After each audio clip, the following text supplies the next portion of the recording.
Chaque semaine, on se retrouve en compagnie de Jean-François Strouf. Bonjour Jean-François. Eh ben bonjour Léa. C'est pour les pieds sur terre. Vous êtes là avec nous. Vous avez bien les pieds sur terre, hein, les yeux ouverts. Je pense qu'il faut avoir les pieds sur terre, là, pire que tout même. Super. Alors aujourd'hui, vous allez nous parler de 4 sujets différents mais connexes parce que tous les sujets en environnement sont reliés. Et il y en a un. Vous allez ouvrir cette émission avec quelque chose que l'on sait peu finalement. Ouais. Oui, on sait que le tabac c'est mauvais pour la santé. Ça, on ne le dit jamais assez. Mais le tabac, c'est mauvais pour l'environnement. Absolument. Ça, c'est le premier sujet. Il est important. Il y a une alerte de l'Organisation mondiale de la santé qui dit les produits du tabac représentent les principaux déchets sur la planète et contiennent plus de 7000 produits chimiques toxiques qui pénètrent dans notre environnement lorsqu'ils sont jetés. Écoutez bien, le chiffre est impressionnant. Non, c'est choquant en fait. Environ 4500 milliards de filtres à cigarettes polluent nos océans, nos fleuves, nos trottoirs, nos parcs, nos sols et nos plages chaque année. C'est un chiffre du directeur du département promotion de la santé à l'Organisation mondiale de la santé qui s'appelle le docteur Rüdiger Kretsch. C'est un chiffre absolument faramineux. Répétez-le pour que je puisse bien comprendre. Des filtres à cigarettes Ouais. chaque année, partout sur la planète. On a vu, mais partout, 4500 milliards de filtres. Ça fait 12-0 si je comprends bien. Oui. 4 Ouais, enfin, ouais, on est à... ouais. Voilà. Alors, On est sur quelque chose d'incroyable. qu'est-ce qu'il y a dans un filtre de mégot de cigarette ? Justement, il y a 7000 produits. En moyenne, qui sont donc répartis, évidemment, chaque filtre n'a pas les 7000 produits, mais ce sont des produits qui sont en général d'une très grande toxicité, et ces produits polluent absolument tout. Alors on se rappelle, c'est un chiffre que vous et moi on a déjà donné plusieurs fois, Léa. Oui. Un mégot, par exemple, c'est 550 litres d'eau qui sont pollués.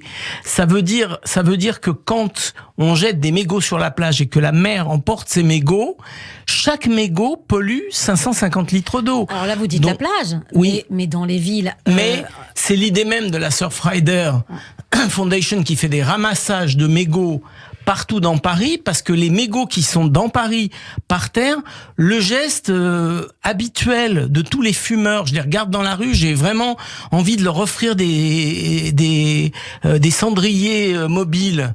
Le geste de secouer sa cendre dans la rue, c'est une énorme saloperie. Ça pollue énormément, parce que cette cendre, elle va aller dans les égouts. Il n'y a pas de filtre qui l'arrête, ça va jusqu'à la mer. Donc voilà un sens très important. Il y a aussi un chiffre qu'il faut quand même dire sur je vais quand même donner des chiffres qui sont encore plus importants que les filtres. L'industrie du tabac est responsable directement de plus de 8 millions de décès par an, de la destruction de 600 millions d'arbres, de 200 000 hectares de terre, de la perte de 22 milliards de tonnes d'eau et de l'émission de 84 millions de tonnes de CO2. On a tous les chiffres, c'est-à-dire mauvais pour la planète, mauvais pour la biodiversité, mauvais pour l'environnement, émet du CO2, supprime les arbres qui sont justement là, qui ont la fonction de retirer le CO2. Donc on a absolument tous les aspects négatifs. Et avant tout, mauvais pour la santé. Et mauvais pour la santé. Jean-François, ce que vous êtes en train de nous dire, c'est que le mégot de cigarette qui va se retrouver dans les rivières, dans la mer, etc., est-ce que vous êtes en train de nous dire que les poissons vont pouvoir ingurgiter finalement ces produits toxiques Absolument. Qui vont être libérés, qu'on va ensuite consommer nous-mêmes. Nous allons consommer, et l'eau, on va la boire aussi. C'est le deuxième phénomène après le plastique. C'est-à-dire qu'il y a le plastique et il y a le tabac tout de suite après. Voilà les deux fléaux. Vous arrêtez le plastique, vous arrêtez le tabac et vous avez déjà 70% des problèmes de pollution et d'attaque de l'environnement qui sont éliminés. Ça, c'est quand même important. On parle pas du climat, on parle de environnement et on parle de pollution. On parle de mode de vie. Parce que moi, j'ai envie de dire que finalement, ce sont les gens qui peuvent changer les choses. Et là, chacun est responsable. Moi, j'aime pas culpabiliser les gens, c'est pas mon habitude. Mais là, on est devant des comportements qui sont des comportements irresponsables. Qu'est-ce qu'on peut faire contre ça? Arrêtez les comportements irresponsables.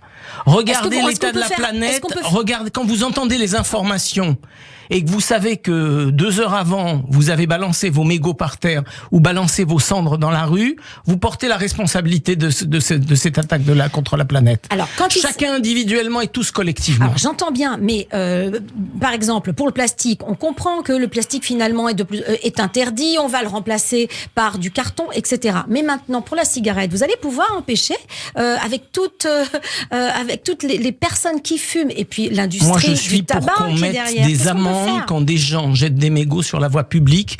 La loi le prévoit, mais il n'y a jamais d'amende de mise. C'est un crime contre l'environnement. C'est un écocide. Donc, il faut que chacun soit responsable. S'il veut commettre des écocides, il faut qu'il puisse être puni. Oui, mais je vais un peu plus loin, Jean-François. Très bien, c'est pas jeté sur la voie publique, mais c'est jeté de toute façon dans une poubelle. La poubelle, on va la retrouver. Oui, mais ça va être recyclé. Oui, mais ça va être encadré. Ce sera pas sauvage. Ce que je reproche, c'est qu'on jette de manière sauvage les choses dans la rue. Si c'est encadré, ça peut être recyclé, ça peut être traité. Il y a aucune raison qu'on fasse attention à ne pas jeter un papier par terre, ce qui est déjà très bien, mais qu'on jette ces mégots et qu'on jette ces cendres de cigarettes dans la rue, c'est beaucoup plus grave que de jeter du papier. C'est là qu'il y a quelque chose qui ne va pas. Eh bien, je crois que le message est passé. Deuxième sujet que vous vouliez aborder ce matin, c'est la journée mondiale des océans. Oui, le 8 juin, c'est la journée mondiale des océans. Donc, simultanément sur les 5 continents, les aquariums, les centres de sciences, musées, associations et institutions d'éducation à l'environnement du réseau Océan Mondial, qui est un grand réseau, on propose des activités au public qui sont des festivités, des animations et des actions concrètes pour sensibiliser les petits et les grands à l'environnement. C'est une belle journée. Moi, je trouve que c'est à ce que vous voulez dire, et puisqu'on vient de parler de la menace que représentent toutes sortes de déchets, dont le tabac, ça c'est important quand même d'être en mesure de dire non seulement négativement il faut faire attention, mais positivement il faut se donner à la défense, à la protection des océans. On en a tous besoin, toute la planète en a besoin, tous les êtres vivants en ont besoin. Alors protéger les océans, ça signifie protéger des zones de protection, la biodiversité, mais aussi les végétaux. Les végétaux, éviter la surpêche. Éviter la surpêche. Donc c'est une journée de prise de conscience finalement aujourd'hui pour ces océans. Alors il y a un homme qui c'est très visuel, qui a retenu votre attention. Extraordinaire. Thomas Braille qui a démarré sa grève de la faim samedi, qui est au pied de la Tour Eiffel, mais il est où ? C'est un défenseur des arbres.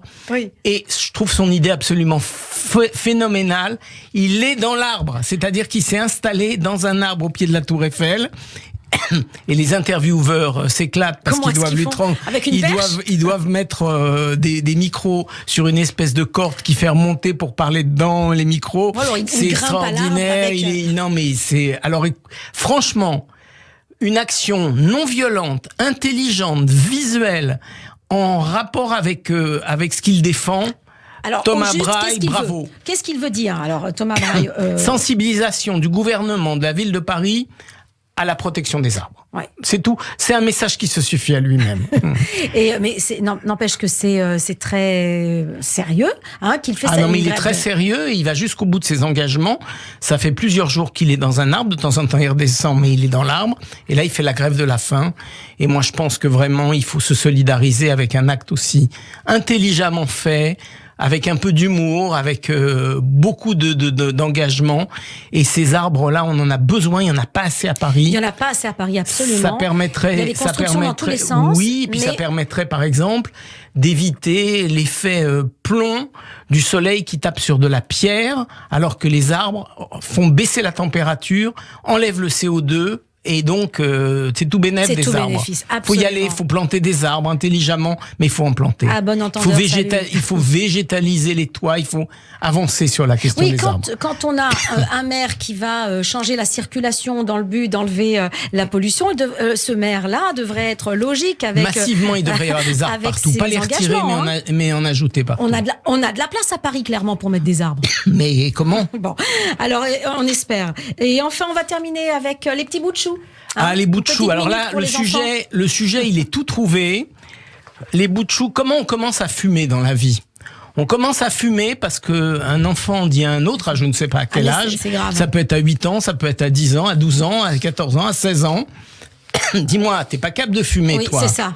Alors, les enfants, quel que soit votre âge, si quelqu'un vous dit t'es pas capable de fumer, eh ben on répond je suis capable de protéger ma planète, de protéger la santé de mes amis, de ma famille et de donner une planète magnifique aux enfants à venir. Voilà la bonne réponse.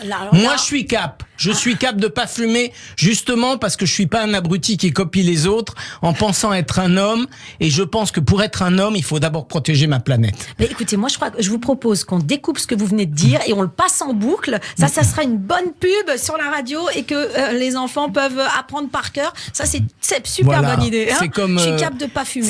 Ça vaut mon slogan sur les vaches, elles pètent, elles polluent la planète, qui a fait le tour de toutes les écoles où je suis passé et qui plaisait à tous les enfants. Ben là, c'est pareil. Bon, écoutez, merci Jean-François. Avec vos messages, on va bien les retenir.